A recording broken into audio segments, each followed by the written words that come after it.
Rajasthan Royals యువ సంచలనం Vaibhav Suryavanshi cricket అభిమానుల మనస్సును గెలుచుకున్నాడు.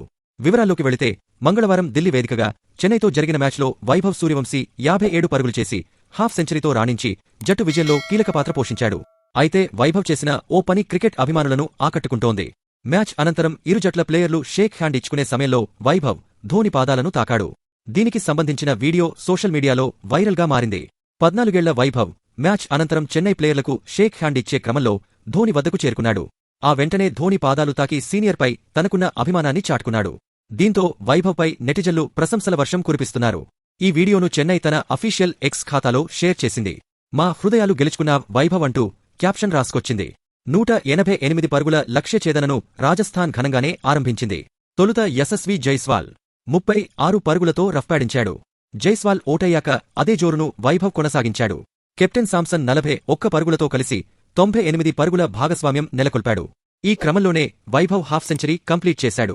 తర్వాత సామ్సన్, వైభవ్, రియాన్ పరాగ్ వరుసగా పెవిలియన్కు చేరారు. చివర్లో ధృవ్ జురెల్ 31 పరుగులు, షిమ్రోన్ హెట్మేయర్ 12 పరుగులతో జట్టును గెలుపు దిశగా నడిపించారు. 17.1 ఓవర్లలో 4 వికెట్లు కోల్పోయి ఛేదించింది. అంతకుముందు బ్యాటింగ్ చేసిన సీఎస్కే 20 ఓవర్లలో 8 వికెట్లు కోల్పోయి 187 పరుగులు చేసింది. ఆయుష్ మాత్రే 43 పరుగులు, డివాల్ట్ బ్రెవిస్ 42 పరుగులు, శివం దూబే 39 పరుగులతో రాణించారు.